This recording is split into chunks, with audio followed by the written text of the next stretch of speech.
Today's day 4 of cooking one eggplant dish a day for 7 days until I master this vegetable. And I had 3 goals for this dish. First, I wanted it to be fresh and light because the temperatures outside are upwards of 113 degrees, and despite having the air conditioning running along with every single ceiling fan and an additional 6 fans throughout the house, we could still feel the desert heat. And this is why I spend most of the summer wondering why I still live in the low desert. But then fall and winter rolls around and I completely forget the hell that we went through. Secondly, I needed to incorporate more vegetables from the garden so they wouldn't spoil. And recently, I've been harvesting different types of squash, tomatoes, and peppers because they seem to be coming on much faster now that the days are heating up. So I want to make sure I use up these harvests because they're not going to keep going for much longer. Lastly, I want to make sure the eggplant still stands out in the dish because in the past, I've added it to dishes, but it always fades into the background and you can't really tell it's there. So I'm really trying to challenge myself to make the eggplant stand out. So first I began by slicing up all of the eggplant and zucchini. Then I scored every slice on both sides so that whenever I add the seasoning, it can seep into every single crevice. This is especially important for me when cooking plant-based meals because vegetables make up the main course, and then the sides are also vegetables, so salt and pepper is not going to cut it in my family. Everybody would be bored. Everybody would be like, what do you mean? This is just squash and eggplant. So I need to make sure that it tastes extra good. I use a couple different varieties of squash in this dish, and my favorite is definitely the white scallop squash. I honestly can't remember what the other variety is. The shape reminds me of a little octopus or maybe a whimsical little fairy house, but aside from its pretty appearance, the flavor is nice, but the texture is what I really love and what my family loves as well. It doesn't fall apart whenever I cook it like other more tender varieties, but if I wait too long to harvest it, the skin can get a little tough. And overall, this is the one that I grow every single year alongside other varieties because I personally just love squash in general. To get the seasoning to stick onto the veggies, I like to use olive oil, but any oil will work. I just need it to act like glue so that the seasoning actually sticks. And my go-to seasoning is salt, pepper, garlic powder, onion powder, and smoked paprika.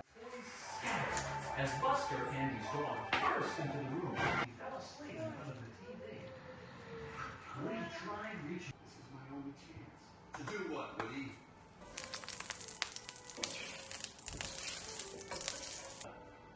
He saw a boy run Andy and realized he hit his face. Yes?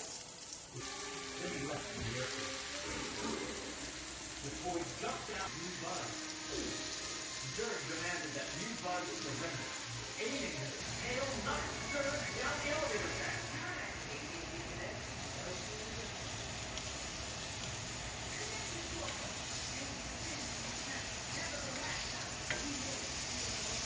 And I wish I could say I was done chopping, but no. I still had to use up all of the tomatoes that Serendipity has been gifting me. A good chunk of these are peach tomatoes. Mine definitely felt peach-esque in the sense that the skin is very velvety like a peach, and they came out a really lovely yellow color.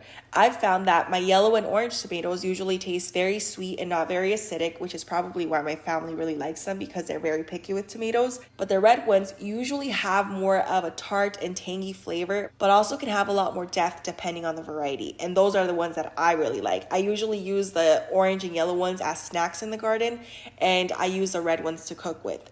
But in this case, I wanted to use both. Most of the red ones, aside from the cherry varieties, came from the dwarf tomato plants because that's something new that I'm experimenting with this year. And my only regret is not having done it sooner. In fact, I'm going to be growing more dwarf and semi-dwarf tomatoes next year and fewer indeterminates because it's less work on my end and I wind up harvesting more. I took a chance on dwarf tomato plants this year because usually I go for the ones that I hear everybody else talking about because they just describe them so beautifully. But for some reason, I only really ever get maybe 1 or 2, 3 if I'm lucky from the indeterminate vines because it heats up way too fast here in the low desert for them to actually start producing on time. And that also has to do with the fact that I just haven't had good enough transplants to put out into the garden to get a good crop. But that didn't seem to matter with the dwarf tomato varieties.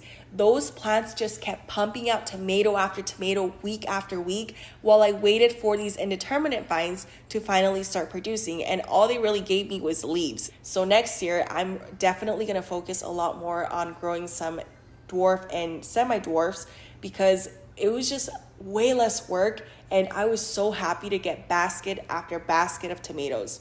but that doesn't mean I'm going to get rid of all my indeterminates. So I'm just going to grow less of them and grow a lot more of the dwarf varieties. I decided I really wanted the salsa to be tropical because that would pair beautifully with the habanero's fruity notes, and it would help me use up some of the mangoes I already had on hand. You may notice there's only one habanero in this entire salsa, and that's because these peppers are so hot.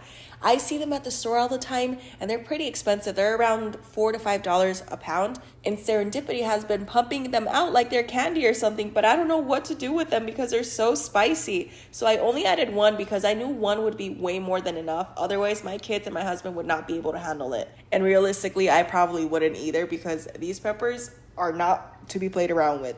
And in case you're wondering, no, I did not grow these mangoes myself. Although I do have one mango tree in the garden, and next year I plan to add another. So let me know what variety you'd recommend, because right now I'm growing the fruit punch variety in a container. And not only did this tree flower for the first time this year, but it also set one piece of fruit. And I've never felt prouder because I actually never planned to grow tropicals, especially living here in the low desert of Arizona where during the summer it turns into hell. I just didn't think it was possible. But my husband and kids wholeheartedly believe that I can grow anything. And that gave me the motivation to try. And now seeing that the tree is thriving reminds me that oftentimes barriers that I set for myself in the garden are often in my head. And if I try hard enough, I can break past them. And once every veggie was pan fried and the salsa was seasoned and approved by my little chefs, it was time to plate. At first, I didn't really know how to without making the plate look messy, but I sort of figured it out in the end.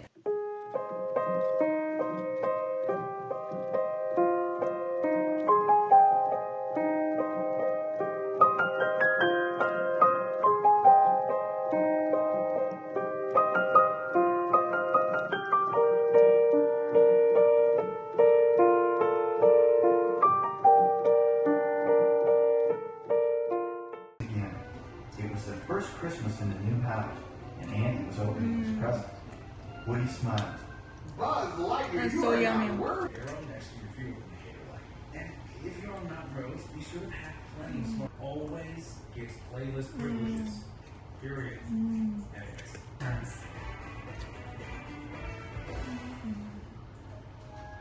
Once upon a time, there lived on a kingdom so bravely ill.